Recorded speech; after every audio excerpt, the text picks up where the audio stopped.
ระกิจธรรมคัมภีร์ภาคประสัญญาใหม่พระธรรมโยฮันบทที่12ข้อที่26ถึงข้อที่50ได้ทรงกล่าวไว้ว่าถ้าผู้ใดปฏิบัติเฮาให้ผู้นั้นติดตามเฮามาและเฮาอยู่ที่ใดผู้ปฏิบัติเฮาจะอยู่ที่นั่นเหมือนกันถ้าผู้ใดปฏิบัติเฮาพระบิดาจะทรงประทานเกียรติยศแก่ผู้นั้นบุตรมนุษย์จะต้องถูกยกขึ้นจากแผ่นดินบัดนี้จิตใจของเฮาวุ่นวายและเฮาจะว่าอย่างใดจะว่าโอ้พระบิดาเอ้ยขอให้ข้าน้อยรอดพ้นจากยามนี้ถอนอย่างนั้นหรือก็ว่าบ่ได้ที่เฮาได้มาถึงยามนี้ก็เพื่อการนี้แหละ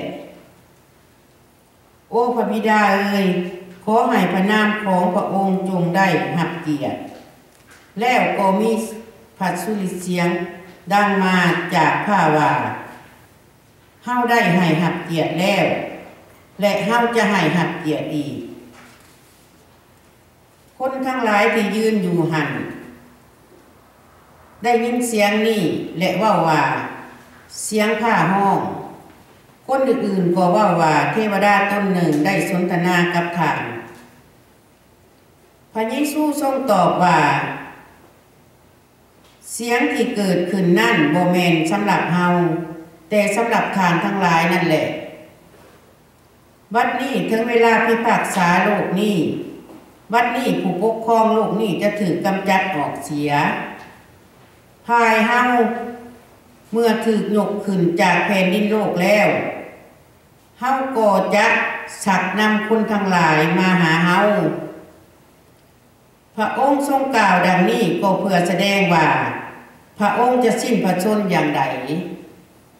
คนทั้งหลายจึงทูลพระองค์ว่าพวกเฮาได้ยิน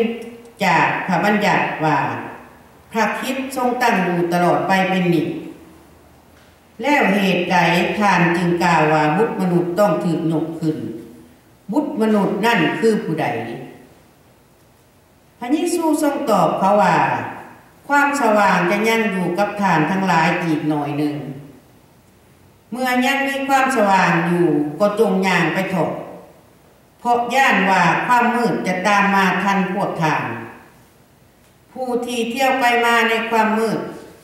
ก็บ่ฮู้ว่าตนกำลังจะไปไส